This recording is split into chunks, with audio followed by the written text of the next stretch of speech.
son Doña Clínica Médica. En esta oportunidad me toca dar la clase de síndrome metabólico y obesidad. Bueno, obesidad es un tema bastante amplio, en donde cada capítulo es muy extenso. Traté de ser lo más resumido y conciso posible, pero espero que les sirva. Bueno, empezando por obesidad, entendemos que una enfermedad crónica que se encuentra en aumento de todas las edades en todo el mundo, a punto de que se considera que es una epidemia mundial. Ya en 2013 en todo el mundo, teniendo en cuenta los países desarrollados, los índices de obesidad oscilaron entre el 18% en los hombres y un 20% en las mujeres. En Estados Unidos, según los datos que se recopilaron en la Encuesta Nacional de Salud y Nutrición, entre 1988 y 94, de 1999 a 2000 y de 2015 a 2016, la prevalencia de obesidad aumentó progresivamente, del 22,9% al 30,5% y al 39,6% llegando en 2016. Y las proyecciones de datos extrapolados sugieren que para 2030 casi la mitad de todos los estadounidenses van a ser obesos y una cuarta parte va a ser gravemente obeso. A nivel nacional, los datos que tenemos son los recopilados en la segunda encuesta nacional de nutrición y salud de 2019, en donde se observa que el sobrepeso y la obesidad son las formas más frecuentes de malnutrición en todas las edades.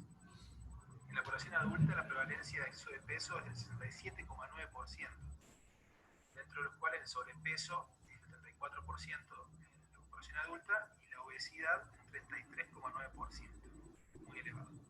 Y los grupos sociales de menores ingresos evidenciaron mayores índices de exceso de peso a expensas de mayor prevalencia de obesidad.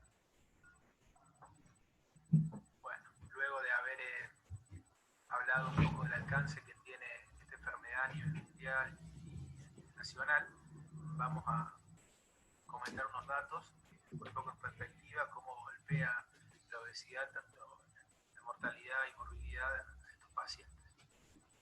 La obesidad adulta se asocia con una notable reducción de esperanza de vida tanto en hombres como en mujeres, tan así que en un metaanálisis de 230 estudios de corte, que incluyeron más de 30 millones de personas, tanto la obesidad como el sobrepeso se asociaron a un mayor riesgo de mortalidad por todas las causas, sobre todo por enfermedades cardiovasculares. En otro análisis, analiza 57 estudios prospectivos, la mortalidad fue más baja entre hombres y mujeres con índice de masa entre 22,5 y 25, con un aumento del 30% en la mortalidad general por cada aumento de 5 en el índice de masa corporal. El perfil de riesgo que se puede expresar como una curva en forma de J, con una mortalidad progresivamente mayor a medida que el índice de masa aumenta por encima de 25 kilogramos por metro cuadrado, sobre todo aquellos pacientes que tienen obesidad severa.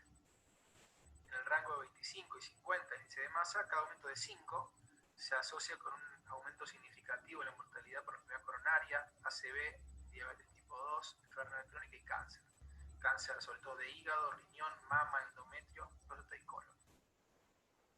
Para aquellos pacientes que tienen índice de masa entre 30 y 35, la supervivencia media se reduce de 2 a 4 años. Por encima de 40 a 45 se reduce de 8 a 10 años. Los años de vida perdidos son más altos para aquellas personas que se vuelven más obesas, más jóvenes y viven con obesidad durante más tiempo. Y en cuanto a morbilidad, se conocen más de 230 comorbilidades y complicaciones de la obesidad, las cuales mejorarían con la pérdida de peso, entre las cuales podemos enumerar la diabetes tipo 2, que está fuertemente relacionada con la obesidad, tan así que el 80% de los casos de diabetes tipo 2 se atribuyen a la obesidad. Dislipemia, después a nivel cardiovascular, hipertensión, enfermedad coronaria, insuficiencia cardíaca, FA, ACV, trombosis venosa profunda y TEP, a nivel musculoesquelético, osteoartritis, que su incidencia aumenta con obesos y representa un costo importante en salud, y gota. Dentro de los cánceres aumenta la incidencia de cáncer de endometrio, cáncer renal, gástrico, colon, recto, vía biliar, páncreas, mama, ovario, mieloma, hepatocarcinoma y hemangioma. A nivel gastrointestinal, enfermedad de hígado graso no alcohólico, colelitiasis, enfermedad por reflujo gastroesofágico. A nivel respiratorio, el SAOS. Y hablar a nivel psicosocial, con el estigma que significa ser una persona obesa, la depresión asociada y en otros casos también se ve que aumenta la incidencia de demencia en los obesos. A nivel reproductivo, en las mujeres, ciclos irregulares, ciclos anovulatorios, disminución de la libido en los dos sexos y la función eréctil en los hombres. A nivel del aparato genitourinario, enfermedad crónica, litiasis renal, y en mujeres el sobrepeso y la obesidad son factores de riesgo importantes para la incontinencia urinaria. Y por último, a nivel de infecciones, aumenta la incidencia de infecciones respiratorias, infecciones postoperatorias, nosocomiales, dermatológicas, y bueno, y como nos toca ver, los pacientes que están muriendo por COVID-19, los que más se nos complican son los que tienen convito, obesidad, hipertensión y diabetes. Creo que todos podemos objetivar esto. En cuanto a su origen, la mayoría de los casos de obesidad se relacionan con malos hábitos de vida, como el sedentarismo y el aumento de la ingesta calórica. Pero tenemos que tener en cuenta que puede haber enfermedades que pueden explicar directamente su etiología. Para determinar esta etiología y planificar el manejo futuro, tenemos que evaluar la edad de inicio, los eventos asociados con el aumento de peso, los intentos previos de pérdida de peso, el cambio en los hábitos alimenticios, la actividad física que realiza el paciente, los medicamentos que percibe o los que ya ha abandonado, y el historial de tabaquismo o cese de tabaquismo. Dentro de estas conductas que promoverán la ganancia de peso, el sedentarismo es una muy importante, donde se reduce el gasto de energía y se acelera la pérdida de masa grasa. Luego, dentro de la alimentación, las preferencias de ciertos alimentos, como comida chatarra, bebidas azucaradas, carnes rojas sin procesar y carnes procesadas, se asocian a ganancia de peso. Por el contrario, la preferencia de alimentos como frutas y verduras, cereales, harinas integrales, frutos secos y yogur ayudan a la pérdida de peso. Dentro de los patrones de alimentación, el comer en exceso, obviamente, el aumento total de las calorías diarias, con el fenómeno de desinhibición, con la pérdida de control de lo que el paciente come. Luego, la frecuencia de las comidas, en realidad, su relación con el desarrollo de obesidad es incierto. Sin embargo, hay evidencia actual que sugiere que podría ser beneficioso restringir las calorías diarias a menos horas por día. Luego, el síndrome del comedor nocturno, que es cuando se consume al menos el 25% y hasta un 50% de las calorías diarias entre la cena y el desayuno. Este es un trastorno bien conocido de los pacientes obesos y puede ser un componente de la apnea del sueño, con somnolencia diurna y vigilia nocturna. Y luego el trastorno por atracones, que es una enfermedad psiquiátrica, donde los pacientes podrían ser beneficiados con tratamiento con inhibidores de recaptación de serotonina. Otra conducta es la privación del sueño, en donde la restricción del sueño se asocia a la disminución de la leptina y a un aumento de la grelina. Esto hace que aumente el hambre y el apetito, sobre todo apetito por alimentos ricos en calorías con alto contenido de carbohidratos. Y bueno, por último, el cese tabáquico, que obviamente está bueno dejar de fumar, pero sabemos que se relaciona con ganancia de peso. Bueno, como dijimos, también hay ciertas condiciones, enfermedades que se relacionan directamente con inicio de obesidad. Una de ellas, la obesidad hipotalámica, que en realidad es poco común y puede ser causada por traumatismos, tumores, enfermedades inflamatorias o alguna cirugía de fosa posterior o aumento de la presión intracraneal. Después, el síndrome de Cushing, que se presenta con obesidad central y todos los estigmas por el aumento de los glucocorticoides que ya conocemos. El hipotiroidismo, donde los pacientes a menudo aumentan de peso debido a la desaceleración de la actividad metabólica, pero suele ser un aumento de peso modesto y la obesidad marcada no es muy común. El síndrome poliquístico, donde el 50% de estas mujeres son obesas, pero en realidad en sí mismo el SOP no causa obesidad y no se sabe por qué serían obesas estas mujeres, cuáles serían los factores responsables. Y por último, la deficiencia de hormona de crecimiento, que se relaciona con aumento de grasa abdominal y visceral en adultos. acá tenemos una foto de una mujer, una chica con síndrome de Cushing, con todas las estrías ruginosas, la jiba dorsal, la cara de una llena, bueno, pobre chica. Y esto es una mujer con síndrome poliquístico, con hirsutismo y bueno, acné, que son otros componentes del síndrome. Bueno, dentro de los medicamentos que pueden provocar aumento de peso, los antipsicóticos, la clozapina es el más conocido, que provoca este efecto, la clozapina, olanzapina, risperidona, que son antipsicóticos de segunda generación. Dentro de la primera generación está la tioragacina y el litio, que bueno, el litio es el estabilizador del ánimo. Después, dentro de los antidepresivos, los tricíclicos sobre todo, se asocian a aumento considerable de peso.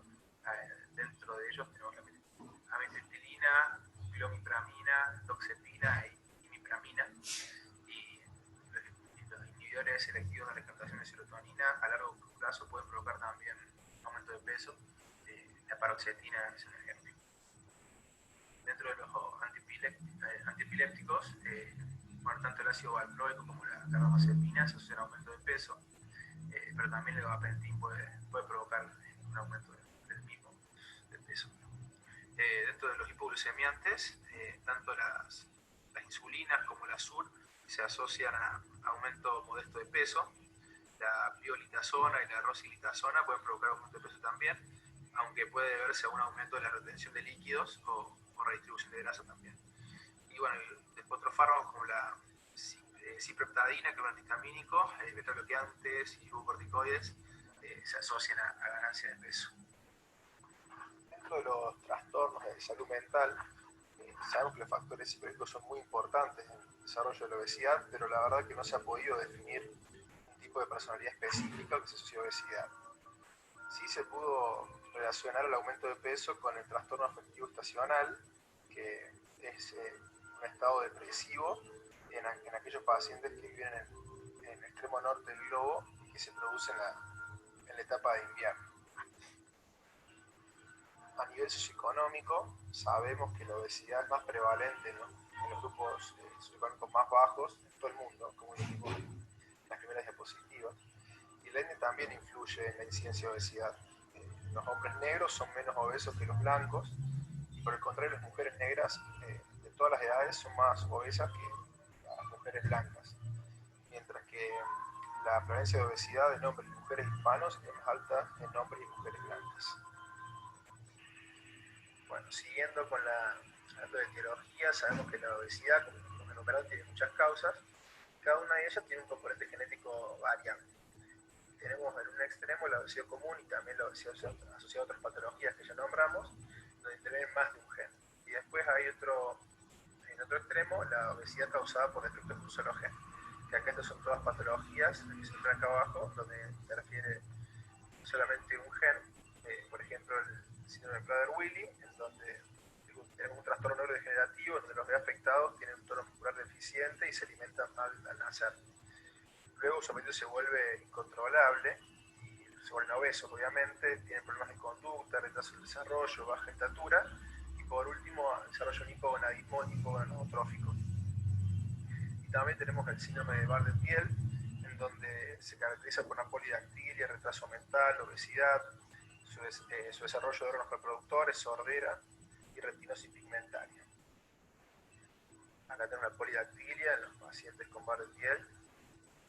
Y acá, bueno, son chicos con Prader-Willi, que bueno, la verdad que me ha tocado ver varios, la Facu y también en Ferreira me tocó un chico que me llamó la atención, aparte del tamaño que tenía, pobrecito, era un niño básicamente, muy alineado.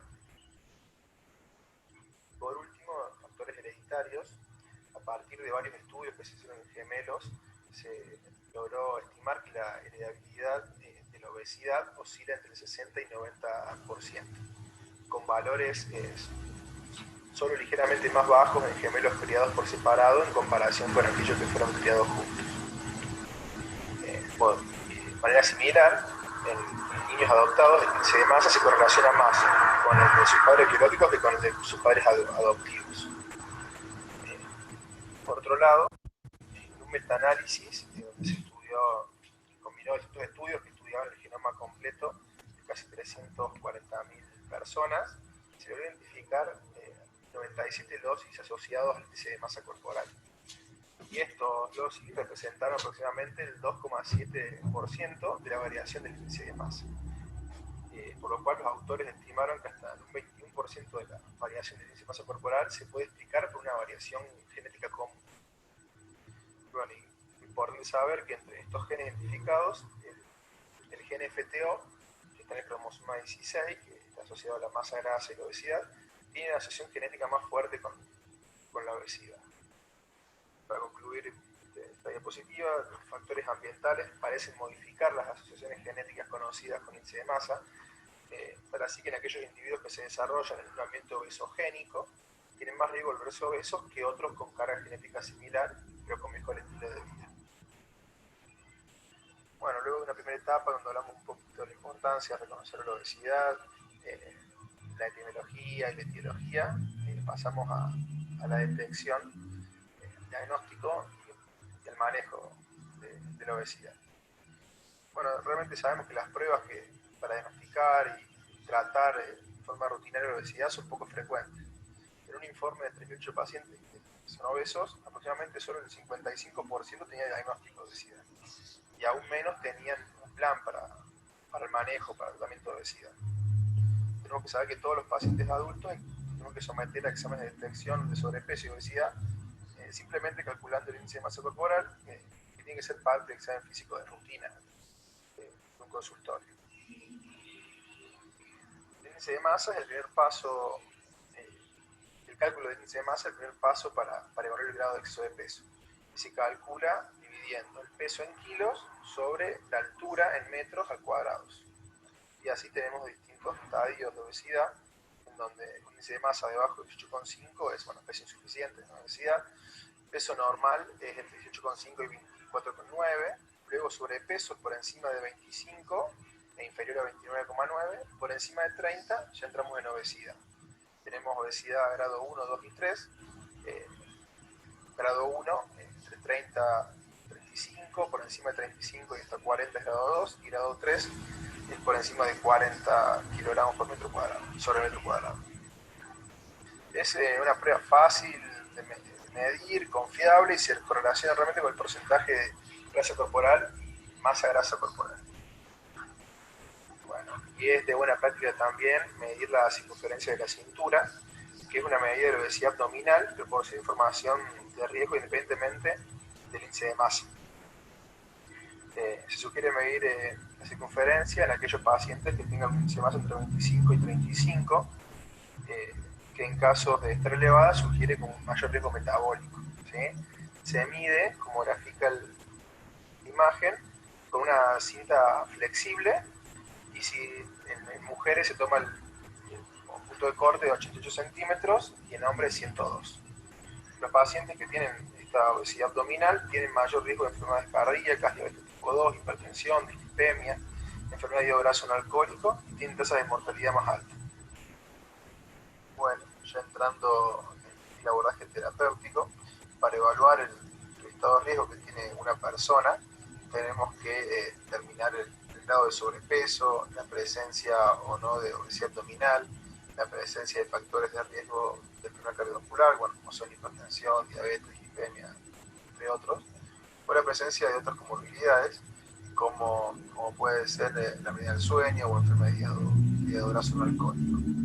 Y así podemos clasificar 4 categorías, donde tenemos pacientes de poco o ningún riesgo, que son aquellos pacientes que se más entre 20 y 25, pero al menos que estos pacientes tengan una circunferencia de cintura alta o que la persona haya aumentado más de 10 kilos desde los 18 años. Luego tenemos las personas de bajo riesgo, que son aquellas que tienen un índice de masa entre 25 y 30, que no tienen factores de riesgo para enfermedades cardiovasculares. Estas personas deben recibir asesoramiento sobre la prevención del aumento de peso, que incluyen consejos sobre hábitos alimentarios y actividad física.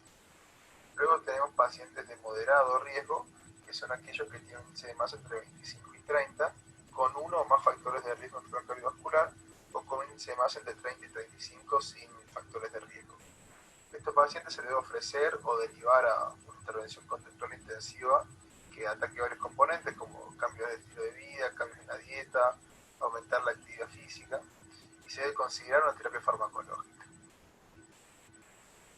Por último, los pacientes de alto riesgo, que son aquellos que tienen un índice de masa entre 35 y 40 o más. Dentro de este grupo hay que prestar mayor atención a aquellos pacientes con este índice de masa que tienen entre 20 a 40 años y aquellos que superan el índice de masa de 40.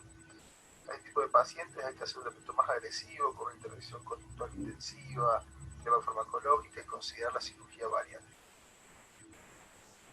Bueno, el objetivo que se persigue con el tratamiento de pérdida de peso es intentar prevenir y tratar las complicaciones de la obesidad y, si están presentes, revertirlas y poder mejorar la calidad de vida de estos pacientes.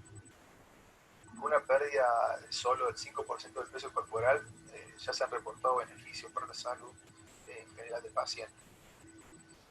Solo con medidas de cambio de estilo de vida se espera que se pierda del 5 al 7% del peso corporal, pero lo que es muy complicado en este tipo de intervenciones es mantenerlo en el tiempo.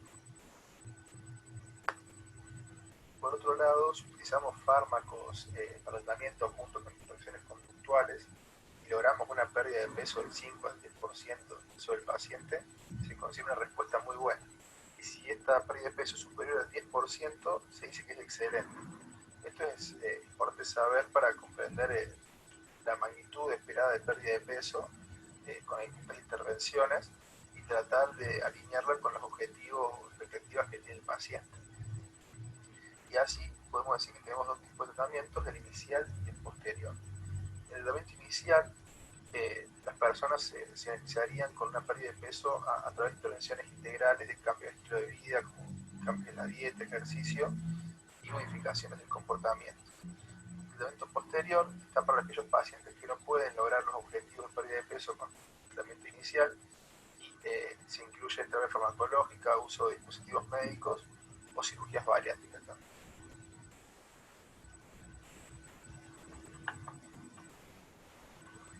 Bueno, dentro de la terapia inicial tenemos un tratamiento dietético, uno de los componentes, donde el concepto básico primordial sería que la reducción del ingreso total de las calorías tiene que ser el componente principal de cualquier intervención para perder peso. Para que la intervención dietética sea exitosa, se recomienda que en el consultorio hagamos como un breve recordatorio de lo que se comió en las últimas 24 horas y también asesorar al paciente sobre la importancia de eliminar todas las bebidas azucaradas y alimentos procesados, controlar el tamaño de las porciones, cambio conductual como el autocontrol y adoptar un enfoque de alimentación saludable y que se pueda mantener a largo plazo. Bueno, y así conocemos múltiples tipos de dietas que tienen la capacidad cada una de ellas de producir una pérdida moderada de peso, cada una con sus indicaciones precisas, cada una con sus pros y sus contras. Y así tenemos distintas categorías, como son las dietas balanceadas, bajas en calorías, como bueno, tenemos dentro de este grupo las dietas mediterráneas, que esta dieta incluye un alto nivel de grasas monoinsaturadas en relación con las grasas saturadas, consumo moderado de alcohol, que principalmente vino, alto consumo de verduras, frutas, legumbres y cereales, con consumo moderado de leche y lácteos, prefiriendo los quesos, y una ingesta relativamente baja en carne y productos cárnicos. ¿Sí? Esta dieta mediterránea tiene como beneficio que reduce el riesgo cardiovascular y previene el inicio de diabetes. Otra dieta dentro de este grupo es la conocida dieta DASH, que se compone de 4 o 5 porciones de fruta, 4 o 5 porciones de verdura y 2 a 3 porciones de lácteos bajos en grasa por día y un menos del 25% de dietéticas de grasas. Esta dieta DASH se estudió en poblaciones normo e hipertensas y se encontró que reduce tanto la presión sistólica y diastólica más que una dieta rica en frutas y verduras solamente. Después tenemos las dietas bajas en grasas, dietas bajas en carbohidratos y bajo índice glucémico, dietas ricas en proteínas, dietas muy bajas en calorías. Cada una de estas dietas tiene sus particularidades y bueno, es todo un capítulo aparte. Pero básicamente el objetivo de la terapia dietética es reducir, como dijimos antes, las calorías totales consumidas. Y el consenso general aconseja elegir un patrón dietético de alimentos saludables, como los enfoques dietéticos para mantener la hipertensión, como son la dieta DASH o la dieta estilo mediterráneo, en lugar de centrarse en un solo nutriente específico como son los otros grupos.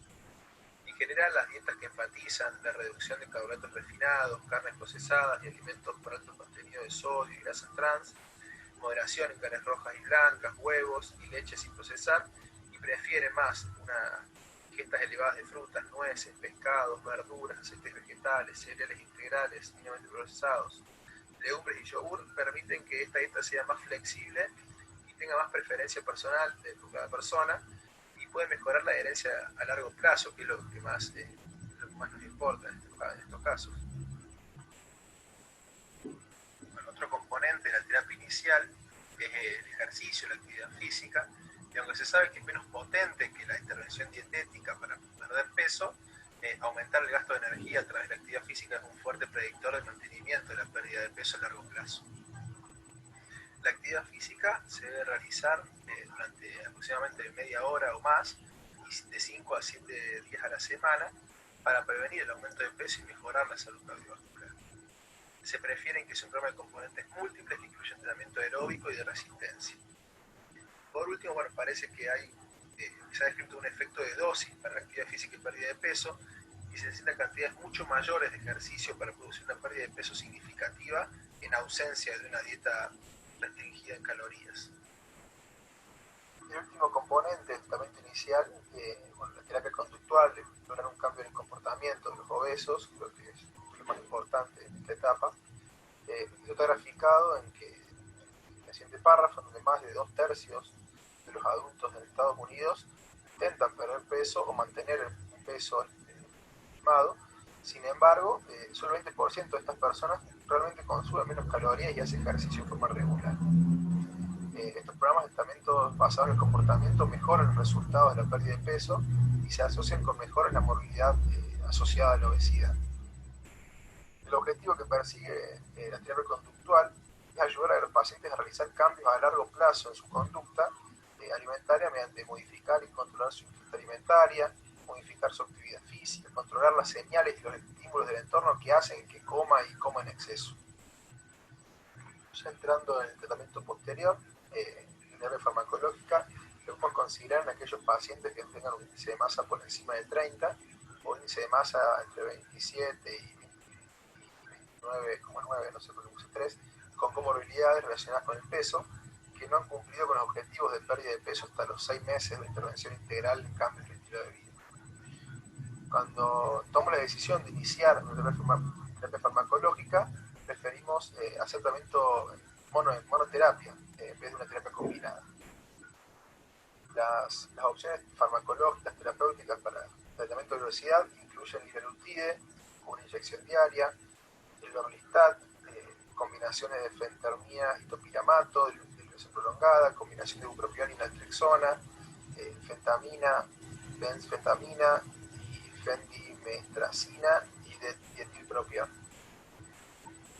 En los metaanálisis de distintos ensayos aleatorios que comparan la terapia farmacológica con el placebo, todas las intervenciones farmacológicas activas son efectivas para reducir el peso en comparación con el placebo. Esto está graficado en el siguiente cuadro que rescaté en donde comparan estas drogas con el placebo y el porcentaje de pérdida de peso. Si bien conocemos los efectos beneficiosos del liraglutide sobre la glucemia, se puede utilizar tanto en pacientes con o sin diabetes, pero es el fármaco preferido en aquellos pacientes con diabetes tipo 2, particularmente en aquellos que tienen enfermedad cardiovascular debido a su demostrada reducción de los eventos cardiovasculares en esta población. Se administra por vía subcutánea, inicialmente 0,6 miligramos por día, luego la dosis se puede ir aumentando a intervalos semanales hasta llegar a la dosis recomendada, que es de 3 miligramos. El orlistat tiene beneficios comprobados con respecto a la glucemia también, los lípidos, la presión arterial, y hay ensayos de larga duración que demuestran su perfil de seguridad. Sin embargo, tienen varios efectos secundarios gastrointestinales y a menudo los pacientes no lo toleran, por lo que ya no es considerado el fármaco de primera línea. La dosis utilizada es de 120 miligramos 3 veces al día, y se recomienda asociarlo a suplementos vitamínicos porque puede disminuir la absorción de vitaminas liposolubles. Bueno, mencionar que no se recomienda ya la fentermina y el topiramato para pacientes con enfermedad cardiovascular. Se puede considerar para mujeres y hombres obesos que no tengan este tipo de patologías, particularmente los que no toleran los primeros dos fármacos, que serían los de elección. Tampoco se recomienda la combinación de ibuprofeno y naltrexona como tratamiento farmacológico de primera línea. Se puede indicar en fumadores obesos que deseen tratamiento farmacológico para dejar de fumar y para la obesidad. Las drogas simpático-miméticas que nombramos en la diapositiva anterior están aprobados por la FDA, pero para su uso a corto plazo, menos de 12 semanas, y porque tienen más efectos adversos y tienen potencial abuso. Este tipo de drogas se utiliza para bajar de peso rápidamente antes de una cirugía o pacientes de alto riesgo. Luego tenemos dispositivos, donde hay varios tipos de dispositivos que están aprobados para tratamiento de la obesidad, y podemos considerar utilizarlos en aquellos pacientes en los que los fármacos no han sido efectivos o no son tolerados, y en aquellos pacientes que no pueden o no quieren operarse tampoco, o como terapia puente antes de una cirugía bariátrica. Bueno, acá tenemos imágenes que grafican una banda gástrica y un sistema de valor intragástrico. Bueno, uno de estos dispositivos es la banda gástrica ajustable laparoscópica, que vimos en el gráfico en el dispositivo anterior, que utiliza una banda que se coloca quirúrgicamente alrededor de la parte superior del estómago, dejando solo una pequeña porción disponible para la comida y una abertura estrecha para que ingrese al resto del intestino. Se utiliza para perder peso en casos de obesidad grave en personas que han sido obesas durante al menos 5 años y que han hecho tratamientos con tratamientos no quirúrgicos y no tuvieron éxito. Estos pacientes tienen que estar dispuestos a realizar también cambios importantes en sus hábitos alimentarios y estilos de vida, y estos pacientes, los que son candidatos, son aquellos que tienen un índice de masa por encima de 40 o por encima de 35, con complicaciones relacionadas con el peso. Otro es el bloqueo vagal mediante un sistema de estimulación eléctrica que hace que pequeños pulsos eléctricos bloqueen la transmisión de señales nerviosas en el nervio vago.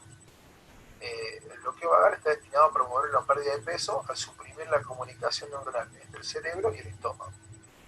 Están indicados en mayores de 18 años, con un índice de masa entre 40 y 45, o un índice de masa entre 35 y 40, pero que tengan una o más complicaciones relacionadas con el peso y que ya no hayan tenido éxito con intentos de pérdida de peso no quirúrgicos. Después tenemos los sistemas de balones intragástricos, que básicamente son globos llenos de solución salina que se colocan en el estómago y están destinados para ocupar espacio y producir una sensación de saciedad. Están indicados para perder peso junto con dieta y ejercicios en pacientes que tienen índice de masa entre 30 y 40 y que asocien una o más comorbilidades relacionadas con la obesidad. O pacientes adultos que no han podido perder peso con dieta y ejercicio solamente. Luego tenemos el sistema de vaciado gástrico, una inspiración que se hace a través de sondas gastrostomías que se colocan quirúrgicamente y drenan una parte del contenido del estómago después de cada comida. Están indicados para ayudar a la pérdida de peso en pacientes que tengan más de 22 años, con más entre 35 y 55, que no lograron éxito con tratamientos de pérdida de peso no quirúrgicos. Estos dispositivos están contraindicados en aquellos pacientes que tengan trastornos alimentarios. Y por último, los hidrogeles, que se administran vía oral, se toman 2 veces por día antes de cada comida, y cuando lo ingerimos se expanden en el estómago y el intestino para crear una sensación de saciedad. No se absorben y se eliminan a través de las heces. Están indicados para su uso como ayuda para el control de peso en adultos que tienen un índice de masa entre 25 y 40, y se deben utilizar junto con la dieta y el ejercicio. Por último, dentro del tratamiento posterior, la cirugía bariátrica, que en realidad la cirugía bariátrica son varios enfoques quirúrgicos que en su conjunto se denominan cirugía bariátrica. Los candidatos para estos procedimientos son adolescentes y adultos que tengan un índice de masa por encima de 40 o índice de masa corporal entre 35 y 40, pero que tengan al menos una comorbilidad grave asociada a obesidad y que no hayan cumplido los objetivos de pérdida de peso con dieta, ejercicio y farmacoterapia. Los enfoques quirúrgicos bariátricos pueden lograr una pérdida de peso hasta el 40% entre los 12 y 8 meses posteriores al procedimiento, con un mejor mantenimiento de la pérdida de peso a largo plazo comparado con los enfoques no quirúrgicos. Y además de producir una mayor pérdida de peso, la cirugía también puede reducir la morbilidad relacionada con la obesidad más que los enfoques de pérdida de peso no quirúrgicos. Y dentro de estos procedimientos, los más desarrollados son el bypass gástrico en IDE-RUX, la banda gástrica, la derivación biliopancreática del cruce duodenal, el bypass duodeno-ilial de anastomosis única con gastrectomía en manga y balones intragástricos. Bueno, y el otro tema que compete esta clase es el síndrome metabólico, donde vamos a hacer una revisión un poco histórica y actual de la definición del síndrome y vamos a hacer algunas conclusiones del mismo. Bueno, durante gran parte del siglo XX se consideró a las enfermedades cardiovasculares como la principal causa de muerte y mortalidad en el mundo desarrollado. Durante ese periodo, los esfuerzos se centraron en entender su fisiopatología y determinar los factores de riesgo para padecer. Hacia fines del siglo pasado, la asociación más encontrada giraba en torno a un tipo de individuo que asociaba obesidad, diabetes tipo 2, hipertensión y dislipidemia. Por lo cual, esta reunión de factores de riesgo llevó a los investigadores a proponer la existencia de una entidad fisiopatológica única, que es el síndrome metabólico o síndrome X. Bueno, empezando un poquito con la definición, vamos a hacer un repaso histórico, donde, en 1988 la Organización Mundial de la Salud propuso una definición en donde hacía principal hincapié en la resistencia a la insulina como factor causal y predominante del síndrome. Entonces exigía por lo menos uno de los siguientes: tolerancia alterada a la glucosa oral, diabetes tipo 2 diagnosticada o insulina resistencia, y al menos dos de los siguientes, que era presión arterial por encima de 140/90, triglicéridos por encima de 150, HDL menor a 35 en hombres, menor a 39 en mujeres, obesidad central, con los puntos de corte ahí detallados, y microalbuminuria. Estos criterios como que tienen varios puntos débiles. Por ejemplo, el índice de cintura, sabemos que es mejor marcador de obesidad central. Y medir insulina resistencia es muy tedioso y depende mucho del método empleado. Y también, hablando un poquito de microalbuminuria, sabemos que es menos encontrada en aquellos pacientes que no tienen diabetes tipo 2, lo que hace que este criterio sea más relevante en las personas diabéticas. Luego, ya en 2001, el panel número 3 del tratamiento de adultos del Programa Nacional de Educación sobre el Colesterol de los Estados Unidos, el ATP3, propuso una nueva definición en donde la insulina resistencia ya no era el componente central, sino un componente más dentro de los 5 criterios, de los cuales deben estar presentes 3 para diagnosticar el síndrome. Estos 5 criterios eran obesidad central, con el perímetro de cintura, con los puntos de corte ahí detallados, hipertrigliceridemia, con triglicéridos por encima de 150, HDL en hombres menor a 40 y mujeres menor a 50, hipertensión arterial con una tensión de 135/85, e hiperglucemia en ayunas mayor a 110 o diabetes ya diagnosticada previamente. En esta definición ya aparecen factores higiénico-dietéticos que predominan sobre la insulina resistencia, como es la obesidad central. Además, ya no se recomienda de rutina la medición de sensibilidad a la insulina y de glucemia a las 2 horas, sino, como dije, la glucemia en ayunas. Luego, en 2005, se actualizaron los criterios del síndrome metabólico del ATP3 en una declaración de la American Heart Association y el Instituto Nacional del Corazón, los Pulmones y la Sangre. Entonces tenemos los siguientes parámetros, como dijimos: obesidad abdominal, triglicéridos elevados, HDL bajo, presión arterial elevada y glucemia elevada, con las actualizaciones que ahí están descritas. Luego, en 2006, la Federación Internacional de Diabetes postuló sus criterios, donde la obesidad central era el elemento esencial en la definición, con diferentes umbrales de circunferencia de cintura establecidos por los diferentes grupos raciales o étnicos. Entonces, necesitamos un perímetro de cintura mayor a 94 en hombres y mayores a 80 en mujeres, que variaba, lo coloqué según la etnia, y dos de los siguientes: tensión arterial por encima de 185, los triglicéridos por encima de 150, HDL por debajo de 40 en hombres, debajo de 50 en mujeres, o que estén en tratamiento para algunos de estos trastornos, una glucemia en ayunas mayor a 100 o diabetes ya diagnosticada previamente.